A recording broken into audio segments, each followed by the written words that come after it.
அனைவருக்கும் வணக்கம். இன்றைய திருக்குறளை பார்ப்பதற்கு முன்னால் ஒரு சிறு விவாதம். ஒரு 12ஆம் வகுப்பு மாணவன் என்னிடம் வந்து கேட்டான், ஐயா ஒரு சந்தேகம். என்னப்பா என்று கேட்டேன். அப்பொழுது அவன் சொன்னான், ஐயா வள்ளுவர் அவர்கள் 380வது குறளிலே ஊழின் பெருவழி யாவுல மற்றொன்று சூழினும் தான் முந்துரும். தலைவிதியை விட வேறு எதுவுமே கிடையாது. நம்ம என்ன செஞ்சாலும் தலைவிதி ஒன்று அதில் மாற்றவே முடியாது. அது முன்னாடி நிற்கும் அப்படின்னு சொல்கிறார். இது 380. சரி, அதனால் என்ன? அவரே திருக்குறள் 620 சொல்கிறார், ஊழையும் உப்பக்கம் காண்பர் உழைவின்றி தாளாது உயற்றுபவர். தலைவிதியவே ஜெயிக்கக்கூடிய வலிமை யாருக்கு இருக்கும் என்றால் மன வலிமையோடு போராடுபவர்களுக்கு அப்படின்னு சொல்கிறாருங்க. இப்போ 380 விதி தான் பெருசுங்கிறார், 620 முயற்சி தான் பெருசுங்கிறார். இதில் நான் எதை எடுத்துக்கிறதுங்க அப்படின்னா உடனே சொன்னார், தம்பி இதை விளக்க சொல்கிறதுக்கு முன்னாடி ஒரு உதாரணம் சொல்கிறேன் கேளு. ஒரு கம்ப்யூட்டர் கம்பெனி இந்தியாவிலே மிகப்பெரிய நிறுவனம் இருந்தது. அந்த நிறுவனத்திற்கு ஒரு பணியிடம் காலியாக இருந்தது. அந்த பணியிடத்துக்கு மாதம் 10 லட்சம் ரூபாய் சம்பளம். தேர்வு நடக்கும் அப்படின்னா உடனே 1000 பேர் அந்த பணியிடத்துக்கு விண்ணப்பம் போட்டாங்க. தேர்வு ஆரம்பிக்கப்பட்டது. உடனே சொல்லிட்டாங்க, இந்த தேர்வை யார் முதல்ல எழுதி தராங்களோ அவங்களுக்கு தான் இந்த வேலை அப்படின்னு எல்லோரும் விடைத்தாளை வினாத்தாளை வாங்கி வேகமாக எழுத ஆரம்பிச்சிட்றாங்க. ஒருத்தர் மட்டும் அதை வாங்கி பார்த்துட்டு ஒரே நிமிஷத்தில் திருப்பி கொடுத்துட்டு அதை இடத்த விட்டு கிளம்பிடுறார்.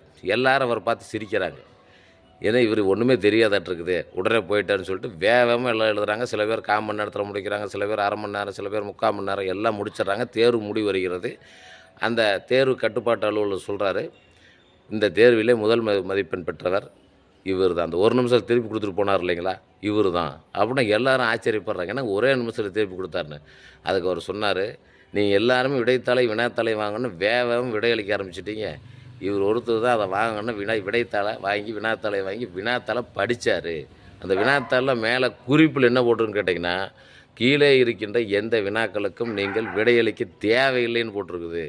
அப்போது ஒரு கருத்தை ஆராயும் முன் மேலே என்ன சொல்லியிருக்காங்கன்னு பார்க்கணும் அப்படின்னு சொன்னார் பாருங்க. எல்லோரும் தலை குமிச்சாங்க. அந்த ஒரு நிமிஷத்தில் வந்தார் இல்லைங்களா, அவருக்கு வேலை கிடச்சிது. இது எதுக்கு சொல்ல வரனா, திருவள்ளுவர் 380வது குறளில் விதி பெருசுங்கிறாரு, 620ல் முயற்சி பெருசுங்கிறாரு. அந்த 2 கருத்தையும் சொல்கிறதுக்கு முன்னாடியே 371வது திருக்குறளில் சொல்கிறாருங்க, ஆகூழால் தோன்றும் அசைவின்மை கைப்பொருள் போகூழால் தோன்றும் மடி. இதில் ஆகூழ் போகூழ், ஆகூழ் என்றால் ஊழ் என்றால் விதி, அதில் ஆகூழ் என்பது நல்ல விதி, போகூழ் என்பது தீமையை தரக்கூடிய விதி.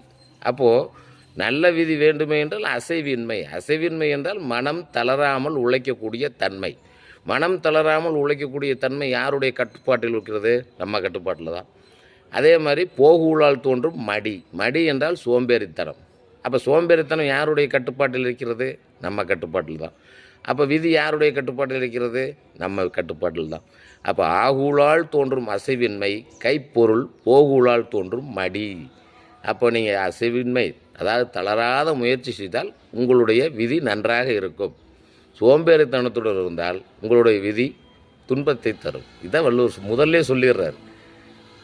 அப்போது 371வது திருக்குறளையே ஒரு ரிசல்ட்டை கொடுத்துட்றாரு. அதுக்கப்புறம் இதை படிச்சுட்டு நீங்கள் 380ஐயும் 620ஐயும் படித்தீங்கன்னா திருவள்ளுவர் நமக்கு எப்படி சொல்லியிருக்கிறார் என்பது மிக அற்புதமாக தெரியும்.